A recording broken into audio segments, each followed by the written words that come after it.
भाई गाना गा रहे थे जो गुज्जर ने छेड़ा है मारा जाएगा। भाई गुज्जर ने कोई नहीं छेड़ सकता।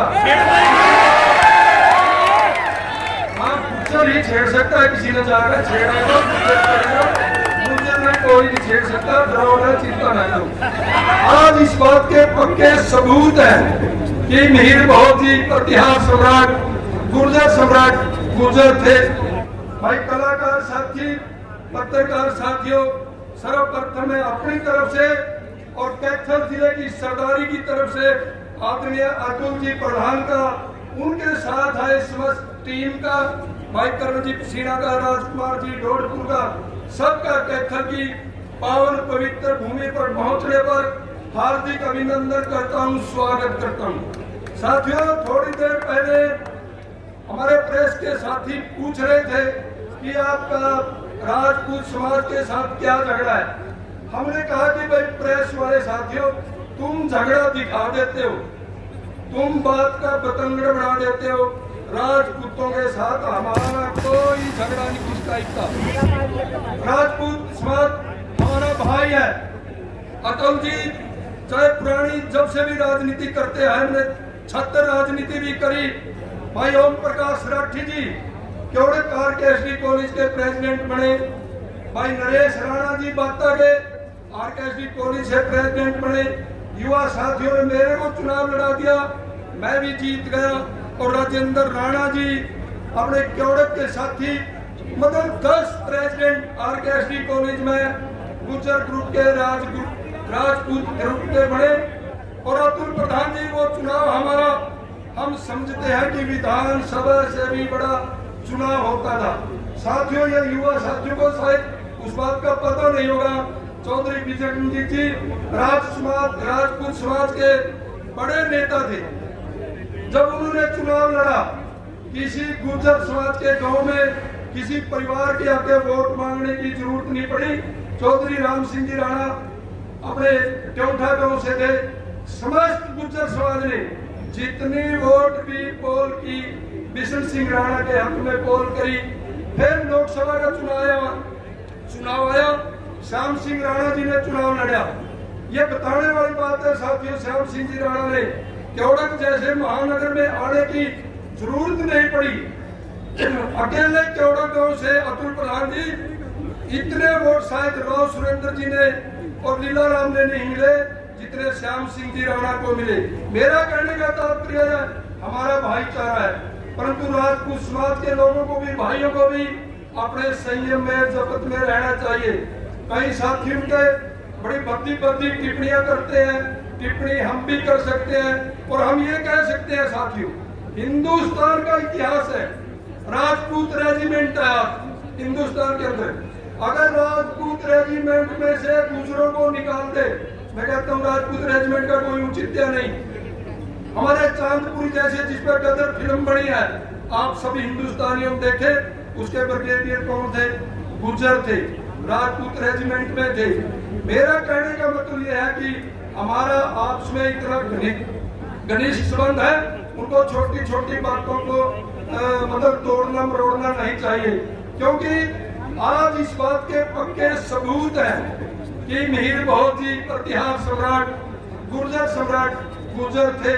वो एक राजा थोड़ी हुए हैं, क्योंकि 10 राजाओं ने हजारों साल हिंदुस्तान पर राज किया है। चक्रवर्ती सम्राट मीर बहुत जी का राज, तब तो इराक, ईरान, अफगानिस्तान और बर्मा भी हिंदुस्तान का हिस्सा था। और वो चक्रवर्ती सम्राट थे जहां मीर बहुत जी ने राज किया। इसलिए आज हमारे इतिहास को अगर कोई राजपूत समाज के भाई चाहेंगे, उसको वो तोड़ मरोड़ नहीं सकते, उसको बिगाड़ नहीं सकते। साथियों, इतिहास कहता है, इतिहास हमेशा जीतने वालों का लिखा जाता है। एक बार कहते हैं कि महाभारत का युद्ध चला हुआ था, भीष्म जी, युद्ध हो चुका था, निर्णय हो चुका था। भीष्म जी मृत्यु शैया पर तीरों पर लेटे हुए थे। वेद व्यास जी के मन में आया कि मैं उनके ऊपर एक ग्रंथ लिखूं, किताब लिखूं, महाभारत का वर्णन लिखूं। तो वो भीष्म जी के पास गए और कहने लगे, भीष्म जी मैं किताब लिख रहा हूं और क्या लिखूं ये मेरे को बताओ। तब भीष्म जी ने कहा कि इसमें सच्चाई लिखनी है। और सच्चाई ये है कि दुर्योधन जैसा कोई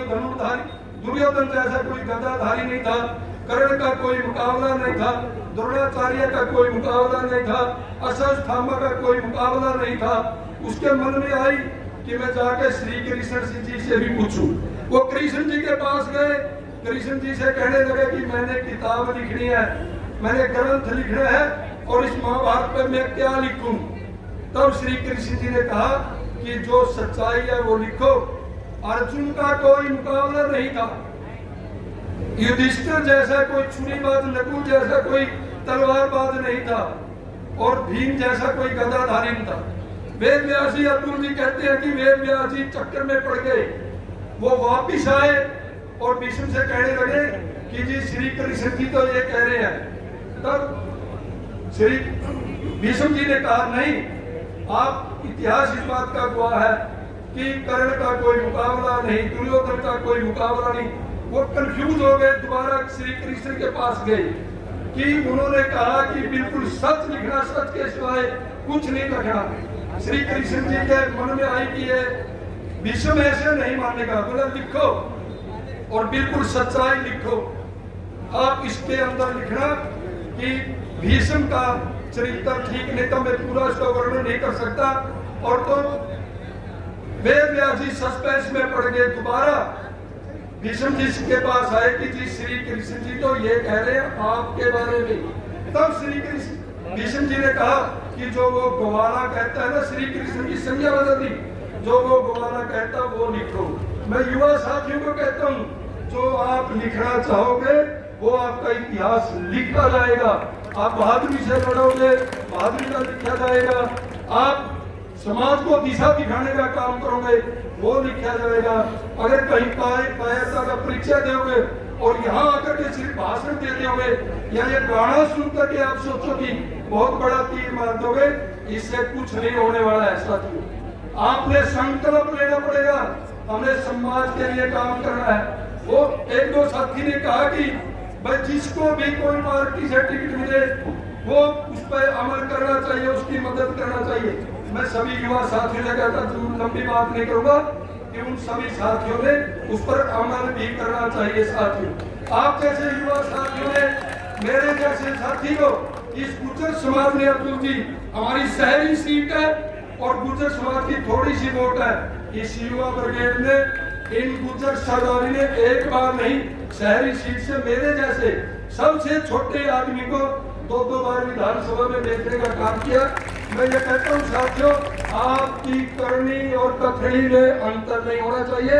आपने मेरी बात सुनी, बहुत बहुत धन्यवाद। और मैं पुनः आज के मुख्य अतिथियों का कैथर की पावन पवित्र भूमि पर पहुंचने पर हार्दिक अभिनंदन करता हूं, स्वागत करता हूं। आपने मेरी बात सुनी, धन्यवाद। जय हिंद, जय हरियाणा।